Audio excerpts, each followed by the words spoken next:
Hey everybody, and welcome back to Lindsey's Little Library. It is BookList Thursday and I'm so excited to be here with you today. BookList Thursday is something I do with my friend Sarah over at Sarah's Nightstand. We come to you every Thursday with some sort of book recommendations, book reviews, book thoughts, something like that. And today's video is actually a follow-up to one we did a while ago, so I'll leave a link to that below, but I believe we're on round 4 of our 5-star predictions. So every 3 months or so, we pick out 5 books off of our shelves that we think we're going to give 5 stars to, and then we give us some time to read them and come back to you and tell you what we think. I've been doing pretty good so far with my 5-star predictions, maybe a 4-star here or there, but this one's a little different. Not quite hitting it out of the park like I did last time. So I don't remember the order I read these in, so just bear with me. I'm just going to pick them off the top of the pile. First one is The Other Woman by Sandy Jones. This I received from Bookish First. And it just came out in August. So this follows the story of Adam and Emily, and they are a new couple. They are in love. They are perfect for each other. We are going through this story from Emily's perspective, and like Adam is just the guy, right? Until she meets his mom. Yeah, she's the other woman.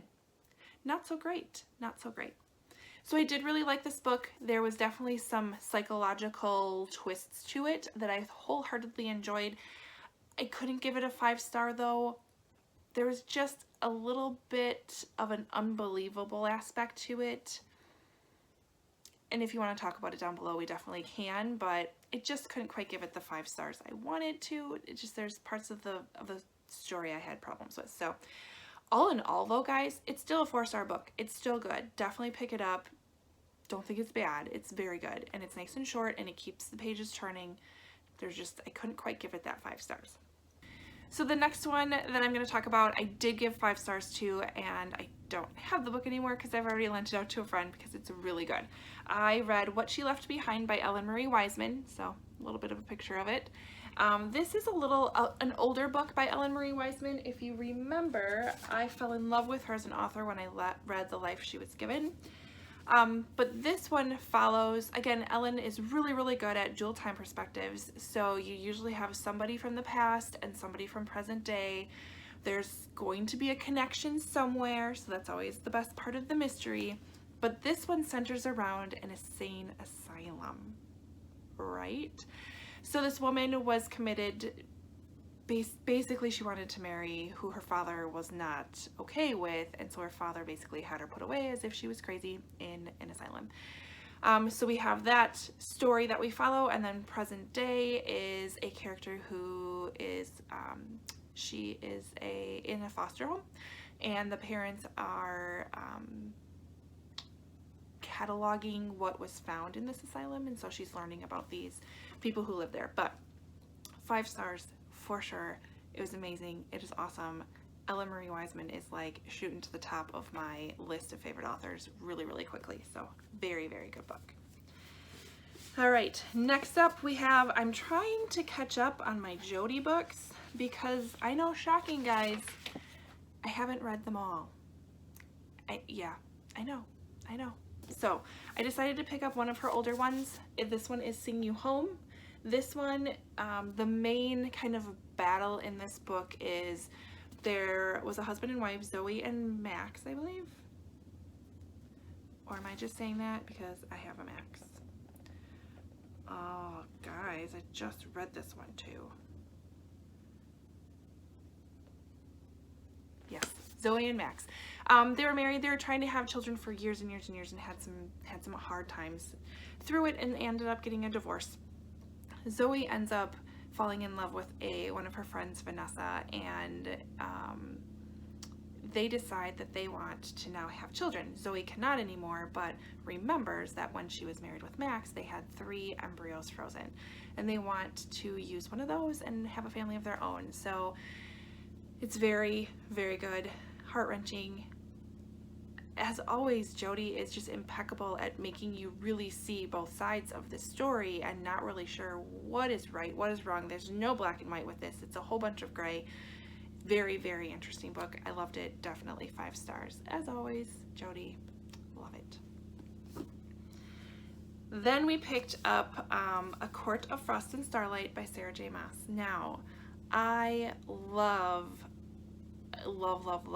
this world. I love these characters. I loved the first 3 books, right? A Court of Thorns and Roses, easily probably one of my favorite fantasy books of all time. This was not. I struggled with this because I think I went in with such high expectations that a little book like this isn't going to stand up to. No way. So I actually was talking with Sarah about this one because I was just really disappointed, and I'm like, oh, is this changing my perception of this whole series? And she basically was like, no, Lindsey, just take it as a story. It's just a party, basically, and take it as that, and it's fine. And once I kind of put that hat on and started thinking that this is just an easy breezy story, I'm just get to be in this world for a little bit with these characters, I did enjoy it more, but I only gave it 3 stars. Because when I really compare it to the other novels in this series, it is not the 5 stars that they were. So 3 stars, but I still loved being in this world, and like very timely. I read this not that long ago, so it's beginning of holiday season, and they're basically celebrating a Christmassy type holiday, so it was good. It was appropriate. I did like it, and I sped through it pretty quick. The last book I read, again, probably out of the 5, was definitely my favorite, and I've already lent it out because it's so good, but I read Beartown by Frederick Bachman.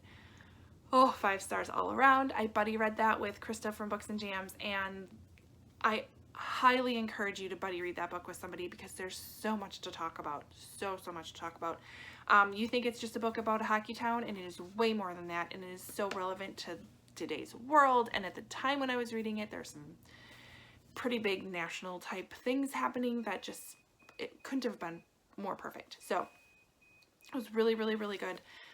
Highly suggested. I can't wait to get my hands on the 2nd book. I'm hoping for Christmas.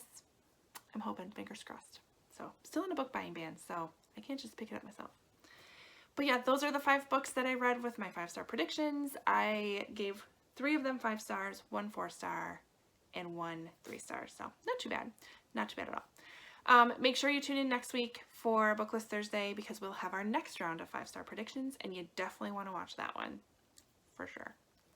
All right, I'm going to leave Sarah's channel down below. Make sure you pop over there and see what she thought about her 5-star predictions, her review for where she was at. I, of course, always look forward to watching her videos as well. Comment below if you've read any of these books and you want to chat about them. Otherwise, like and subscribe. I'll see you guys next time. Bye.